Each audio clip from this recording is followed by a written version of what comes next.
नमस्कार, आप देख रहे हैं नेक्स्ट स्पिरिचुअल और मैं हूं आपके साथ प्रीति। ये तो हम सभी जानते हैं कि ब्रह्मास्त्र को हिंदू धर्म शास्त्रों में सबसे विनाशकारी अस्त्र कहा जाता है।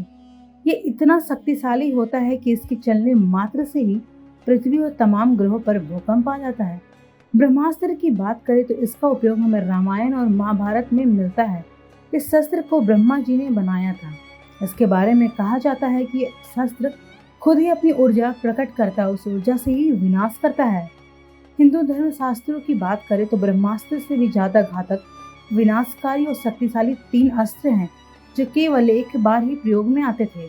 इन अस्त्रों का जो भी प्रयोग करता था वो केवल एक ही बार प्रयोग कर सकता था।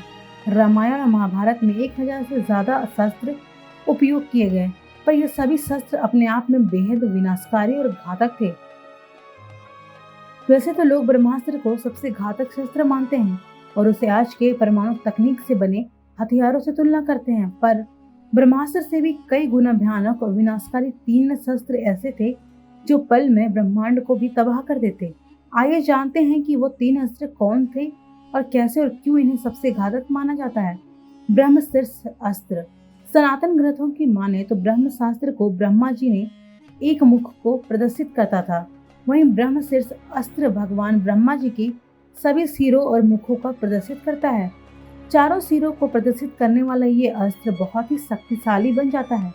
ब्रह्मास्त्र से 4 गुना ज्यादा शक्तिशाली ये अस्त्र ऐसे भी समझा जा सकता है कि अगर ब्रह्मास्त्र परमाणु बम है तो ये अस्त्र आज के हाइड्रोजन बम के बराबर है। परमाणु बम और हाइड्रोजन बम कितने घातक होते हैं इसके बारे में सब जानते हैं। ब्रह्मशीर्ष अस्त्र के बारे में माना जाता है कि जब भी ये चलाया जाता था तो वहां से आकाश से अग्नि वर्षा होने लगती थी। जिस भूमि पर इसका प्रभाव पड़ता वहां कई वर्षों तक कोई फसल नहीं होती। इसलिए जब भी इस अस्त्र के प्रयोग की बात आती थी तो बहुत ही सोच समझ कर इसका उपयोग किया जाता था। एक बार ये चल जाए तो ये अपना काम करके ही वापस आता था। महाभारत में उल्लेख है कि पांडवों का संपूर्ण विनाश करने के उद्देश्य से विफल होने के बाद अश्वत्थामा ने इस अस्त्र का उपयोग उत्तरा के गर्भ में पल रहे शिशु परिशिक्षित के वध के लिए किया था, जिसके उत्तर में अर्जुन ने भी इसी अस्त्र का प्रयोग करके अश्वत्थामा का ये प्रयास विफल कर दिया।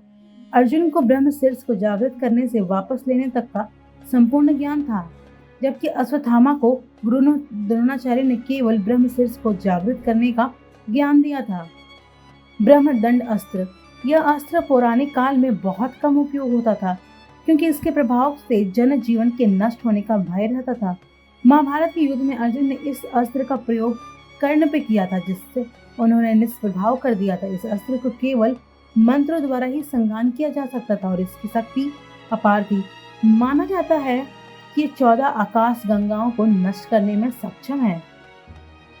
यह अस्त्र इतना शक्तिशाली था कि ब्रह्मास्त्र और ब्रह्मशीर्ष जैसे अस्त्रों को भी प्रभावशील कर सकता था। इसका उल्लेख रामायण में भी है।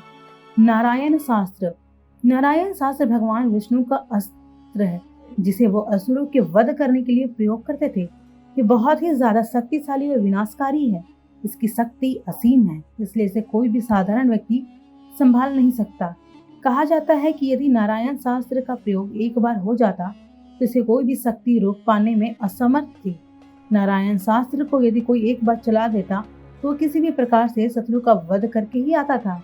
महाभारत में द्रोणाचार्य के वध का समाचार अश्वत्थामा को मिलता है तो प्रतिशोध में इसी अस्त्र को पांडवों के ऊपर चला देते हैं, जिससे भय व्याप्त हो जाता है। इसे रोकना असंभव है, इसलिए तो भगवान कृष्ण इसे शांत करने के लिए सभी को अपने अस्त्र और शस्त्रों को रखने के लिए कहा और इस अस्त्र के प्रति समर्पण होने का निर्देश दिया। इस अस्त्र को केवल समर्पण भाव के द्वारा ही रोका जा सकता था। अगर इसे रोकने की कोई गलती से दूसरा अस्त्र चला दे तो भयंकर विनाश निश्चित था।